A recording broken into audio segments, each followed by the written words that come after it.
thank you for tuning in Farm Life with Nancy. So today I thought I'd do something different with the channel. We have Martin Rukavina here, so maybe I'll let you introduce yourself. Absolutely. And I guess like the first thing to say is that we're related. Oh, okay. Yeah. I wasn't sure if we should say anything. Spoiler alert. So this is my husband's cousin, so makes him my cousin. That's right. Yes. That's right. Whether we like it or not. No. Oh, ouch. Ouch. And also, I'm running for councillor in the Red River Ward in Thunder Bay. And we haven't made any financial arrangement in terms of this sort of thing. This is just a thing that we thought we'd collaborate on together. Just for fun. It's a beautiful day. And yeah, we're just going to share views and just have a nice conversation. Well, and also just like mad props to like Nancy, because like you have been like trying to set up a YouTube channel for like the past couple of years. And you got to like 2,000 followers. Right? Woo! And that's amazing. And I think like in this area, in this city, we need like a whole bunch of people to think about new and creative industries. Right. It's true. And I think like things like this, like, hey, we're using our natural environment. We're helping to promote opportunities in terms of what people love to do. Exactly. And we're sharing it with the world. And like, what a better way to help make people and support people and staying within their own area. Well, and sometimes, especially if you're in a big city and you don't realize that you can have horses in your backyard, you can have chickens, and it's perfectly fine. And we should go back to our roots. Yeah. You know, and it's okay. Absolutely. So by what we're going to do a little bit different. So in the background, I'm going to have couple of ladies that are going to be asking questions. Oh, okay. Oh, so the pressure's on. All right, Martin, how would you use the city resources if you were elected to support local small business community? Well, I think that's a great question. And I've already committed in my platform to support the Chambers of Commerce's City of Tomorrow. And not only support it, but make sure that we move forward within the first 30 days of council administration to actually pass those pass that platform and those principles as guiding principles for City Council. So that's my initiative that I'd be doing. I'd obviously have to get council's support to make sure that occurs, but I think that's really important. I also think that we need to do a better job in terms of supporting smart bylaws and smart regulations within the city. There's lots of things that are going on that people are just frustrated with red tape. I disagree with red tape. I think there's some things that cities do that are really important, and we need to make sure that we're protecting people where we can. But I also think that there's a lot of stuff that the city just gets in the way of. And we need to make sure that we're actually creating a better environment in which businesses can thrive. I also think we need to move to more online services as well, and making sure that we're able to actually get out of people having to mail things or having to actually show up to City Hall to like submit something. Why can't they just submit it online and go get out all of those different areas? So those are kind of some of the ideas that I have. I really think that in a lot of ways, city just needs to get out of the way and really help to support organizations and businesses do what they do well. I agree. Yeah. How would you help our city evolve to meet the needs of our seniors? Well, I mean, certainly, Thunder Bay's population is aging, and I think that we need to look at opportunities to support seniors moving to different types of housing that is probably either core flooring or more accessible in terms of their needs. You know, one of the biggest things that elders and seniors wind up being exposed to is falls. And when they fall, they have to end up in hospital and are experiencing a whole bunch of injuries and have to stay there for a long period of time. Certainly don't want that for a whole bunch of reasons. So if we can find better housing for folks that's more accessible and affordable, I think that would be great. I think that also alleviates some of the housing challenges that we've got within Thunder Bay. Because I think right now we've got like one single person families in that 70-year-old category, and those are too big for them. If we're able to right-size them, we can support families moving into those homes and actually help to support more affordability within that area. I do also think that one of the things that we have to think about is that, yes, we have an older population, but we need to also be encouraging younger families to come to Thunder Bay as well. That is our future. And if we only support the older generation, we're going to be shooting ourselves in the foot 20 years down the road. So the more we can create some opportunities for younger families to move in, more supports in terms of childcare, daycare, other types of resources, I think that's going to be essential for Thunder Bay. And I think grandparents would agree that they want the best future for their grandchildren. The previous council has spent hundreds of thousands of dollars on consultants and preliminary work on a proposed police headquarters and indoor sports facility that have never been built. Would you prioritize or deprioritize these large capital projects, or are there other priorities you believe we should address first? Sheesh, Nancy's farm life is like asking all the hard questions. And here you thought it was just going to be a fun I know. afternoon. This is going to be another channel that's going to be created, and We started something yeah. completely. So I think infrastructure is really important. I think that one of the commitments that I've made is to make sure that we're creating a zero-based budget framework. So that might not mean much. Like, what the heck is that?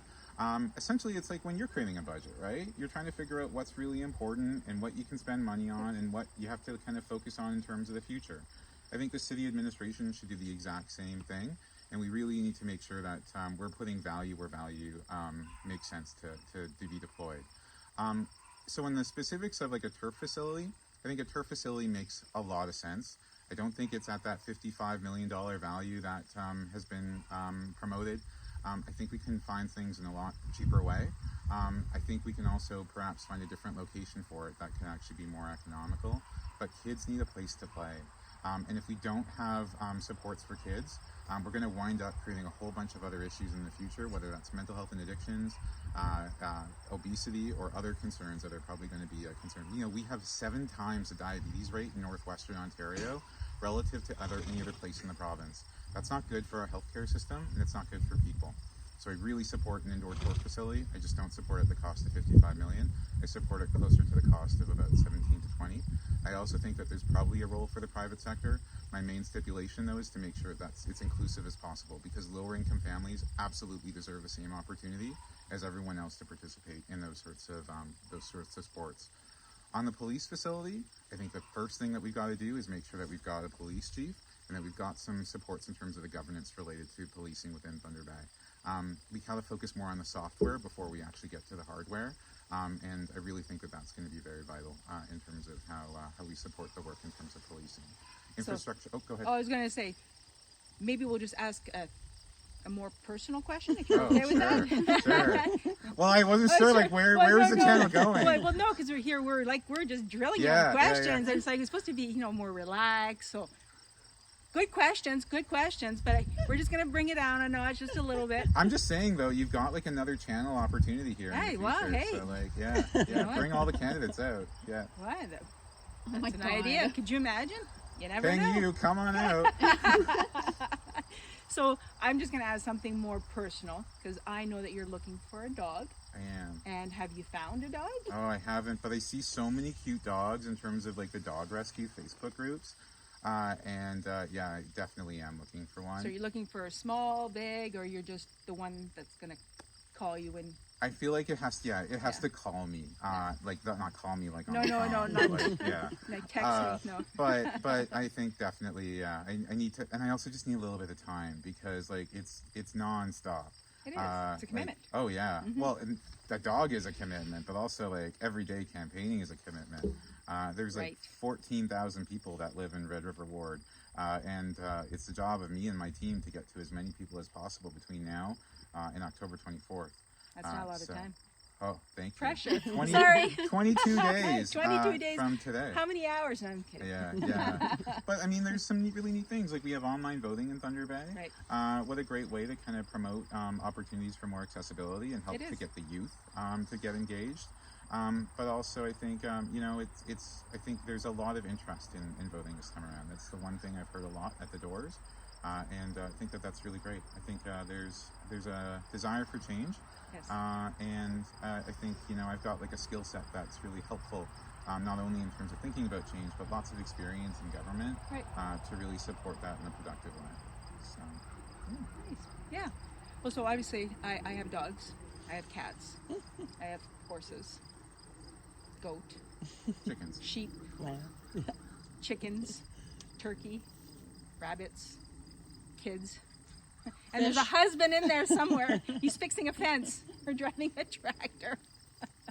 Yeah, he's always last. Don't do that. Don't tell him. Yeah. Shh. It's a secret.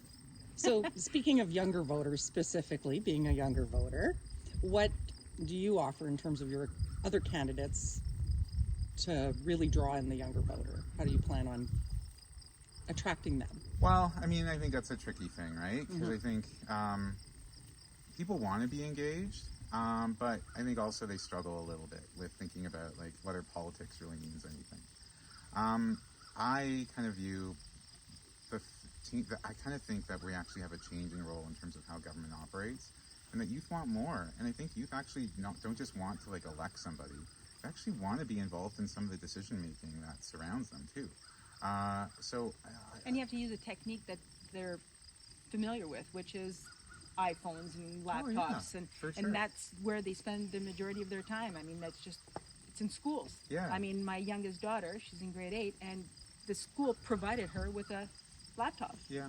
And that is how she has to do her work, and she brings it home every day. So I feel that that's the way to reach out to them, because that is what they're comfortable and want to use. Oh yeah. Well, I mean, certainly I have a very lame TikTok / Instagram / like a little bit of Snapchat that I've been trying. But like, I really appreciate volunteers that can really help guide me in the right direction. Because, well, it's funny that you say that, because every Christmas dinner, both of my girls are always, is Martin going to be there? And of course he's going to be there. Well, good, because he can help me this on my phone and do that. So you are very technology. The secret. He is. Oh, you didn't know that? I didn't know. I didn't know that. That's a good secret. Oh, it's true. Yeah. Well, see, I've been like a tech resource for like other parts of the family in terms of the older generation. Well, yes. But now I'm happy to hear that's like a sandwich. Yeah, approach. Grammy and Auntie Lolo and Uncle Joe. I mean, totally right. That's they need the help. Yeah. Sorry. Sorry. No one's gonna see this. Oh my at gosh, all. we can't share this video with no one. Yeah. The secrets are all out. That's right. That's right. One of the biggest problems I think we face in Northwestern Ontario specifically is systemic racism in our community. I mean, it's a big, broad issue, but what are some of the tools or strategies that you're going to want to put in place to help us deal with those issues? I think it's a really tricky one because I think no one wants to think of themselves as racist at all, and yet we all are. Like, we all come with like predetermined beliefs in terms of how we see the world. Like, I have to admit that I'm racist, and like that's not an easy thing to say, but we have to make sure that we're providing tools and resources that people can be aware of what their predetermined biases are. I know that a lot of anti-bias awareness training is really helpful. I think that the challenge with some of those tools is that sometimes people think that they can take it once and that's it, and they don't have to do it again, and they get like the nice little certificate. All the research says that you got to do it again and again and again. I think we also need to make sure that we're creating more inclusive targets in terms of people that are employed in various places. I think that that's a really key part in terms of promoting diversity. But I think inclusion is really having the conversation about how do we all operate and fit together. I think some people, when they see South Asian people who have recently come into our community on a large flux, they refer to them as East Indian. But it's actually not the right terminology. We actually have to change that sort of discourse a bit. We also need to educate ourselves about what does it mean in terms of South Asian? What are the operating circumstances in terms of that particular cultural group that are going to be either receiving messages from us in a different way or sending message to us in a different way. I come from an Eastern European background. We yell a lot, and we're very stubborn sometimes. But it doesn't mean that we don't show respect, nor does it mean that we are disagreeable by nature. It's just how we are. And I think every cultural group brings a lot of diversity and a lot of richness.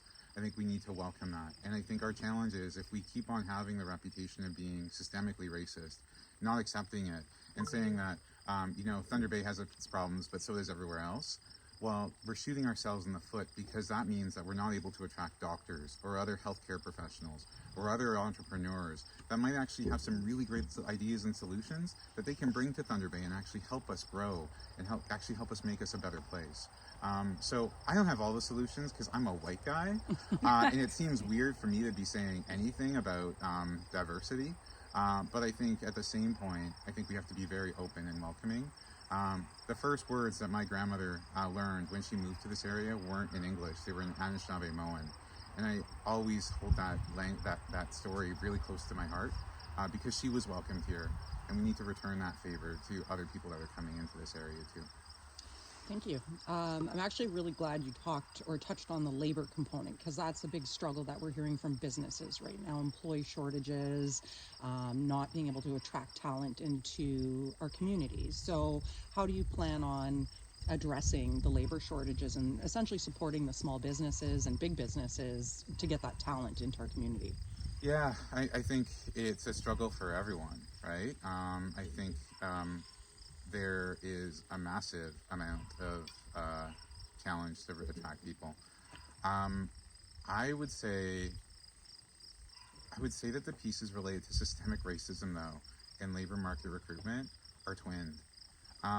Like, I think that there's actually a lot of people in Thunder Bay that want to work, but for whatever reason, they're determined as not eligible or interested, or people that I think are fit for the workplace.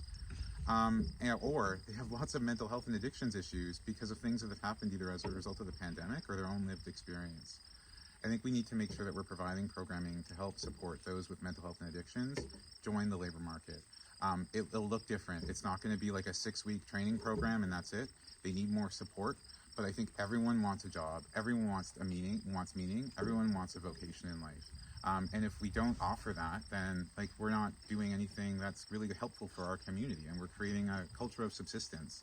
I think in some cases that's important, and I'm not saying that people don't require ODSP or social assistance, but I think we should be offering a help up and trying to figure out ways that can do that in a good way. Well, they're mistake, because you think people sometimes just need a little bit of guidance. Exactly. And people are afraid. Yeah. And to ask for help is not an easy thing. No. And if there is a program or a better way, just a little bit of guidance. Yeah. You know, and yeah. And there are some great mental health and addictions agencies in Thunder Bay doing some awesome work. Shout out to like March of Dimes as well, and other organizations that are helping to provide employment support and assistance. I think the more we match people, the better. I also think sometimes we create a lot of hidden jobs out there as well, where you like just have to know the right person in order to find it. I think we got to make sure that we're creating a more comprehensive job inventory, whether that's either working with the existing job bank or trying to find some other ways to make sure that we can match the right people to the labor market in a helpful way. I'd say that right now in the small business area, what we're experiencing is more like the lower experience or lower skilled kind of areas where we're experiencing a particular challenge. I just feel like, you know, either talking to youth, talking to immigrants, talking to and working with Indigenous partners as well, along with thinking about how we can actually support vulnerable populations, is a really essential part in terms of coming up with a good strategy. I like that. Yep. Yep. So I hear you thought you were just coming for a visit. Yeah. Yeah. Who knew that posting those questions was gonna be, Yeah, well, you know right in them. Well, yeah, but you know, I also appreciate the questions, and I think that they're really good, and I think there's so many questions and so many things that we're dealing with both as a city and as a region. I think we really and if you guys want, you guys can leave a comment with a question, and I will make sure that Sure. He has no choice now. I just said it. No, but yes, that's true though, because there is a different way to communicate, and it comes back to technology. It's nice and easy. They can't just call you up, but they can leave a message on the channel, and I will deliver them the question, and I will either answer back, or I'll get Martin to answer back, or we'll maybe do another video if you'll come back. Sure. And also, I'll probably put my like social stuff in your comments too, right? Yep. So that way, if you've got but Nancy can hold me accountable. Ooh. It's like and I will. Yeah, people who know me know. Nancy's Farm Life / Nancy's Accountable, or Judge Nancy. Ooh, I don't Judge know. Nancy. We'll just have to, Well, I mean, I can go with Captain. Fair. Boss. Oh. I mean, Boss lady. Boss lady. Cat lady. Can't help it. They're Can't help it. toying around our toes. Yes. What would you say sets you apart from the other counselors that are running in your ward? Well, I'm definitely the cutest. Awesome. Yes, Yeah. you are. Agreed. I agree. Yeah. Thank you. I feel like the biggest thing for me is that I've got tons of experience working in public administration already. So I've worked for the provincial government for the past 15 years, doing work either in terms of supporting changes in terms of child welfare transformation, First Nations healthcare transformation, developing programs that matter to people and that are really responsive to need. Looking at things within this area like the Ring of Fire development and helping to support not only economic development, but also mental health and addictions, and developing really sustainable relationships with First Nations. And I think there's like a hard skill set in terms of like statutory interpretation and understanding how government works. That's really great. But there's also a soft skill set about building collaboration and really getting consensus and championing change and being kind of an internal advocate from the inside that I think is essential. And I don't see that in any of the other candidates. And that's one of the reasons why I decided to run. Perfect. Thank you. That's a good reason. Really, it's fantastic. Yeah. Yeah. So we're not going to drill him anymore. Oh, darn. We're going to give him a break. Maybe have a cup of coffee. Jessica's off duty. So we're going to end on that note, and I want to thank you for coming. And, Thank you. well, And thank you for answering my questions so well. I feel like you really nailed it. Everything I asked, I was very satisfied with Good. what I And heard. also, just FYI, yes, I shared the questions in advance, but I had no idea that I was going to be getting these questions. He didn't during know this. who was invited Yeah. to the interview. No. Yeah. He just thought he was coming. It's going to be him and I just having a chat. Yeah, And oh that's no, right, I had it that's all right. planned out. And also, this is the first cut of this video, so we haven't actually done like a repeat or anything like that. Nope. Yeah, We're- absolutely. Yeah. There is Pure, no editing. unedited, It's going to real be time. It's just real. Hashtag no filter. No filter. We're keeping emoji, it real. smiley I mean, emoji. smiley emoji. But yeah, we keep it real, right? Because anyone who watches the channel will know that we're always goofing around. We're always doing stuff with the horses, and even if the horses aren't listening, because we don't edit. It's real, Yeah. right? I mean, we're not in Hollywood. Cut. The horse isn't perfect. Oh, my hair. You'll see me how many times I'm fixing my hair because, well, I don't have hair makeup. Farm hair is real. Yeah. Farmhouse, yeah. It's real. Yeah. And no makeup, so I don't have time. Oh, you like my hair? Yes, you like my hair? Oh, you're ridiculous. So yeah, so that'll be it for today. I want to thank Martin again, and we wish him nothing but luck. And don't forget to vote. That's right. Voting opens up October 5th at 10 a.m. and you can continue to vote till October 24th. Thanks, everyone. Thanks. All right. We'll see you on the next one, and you guys have a great day.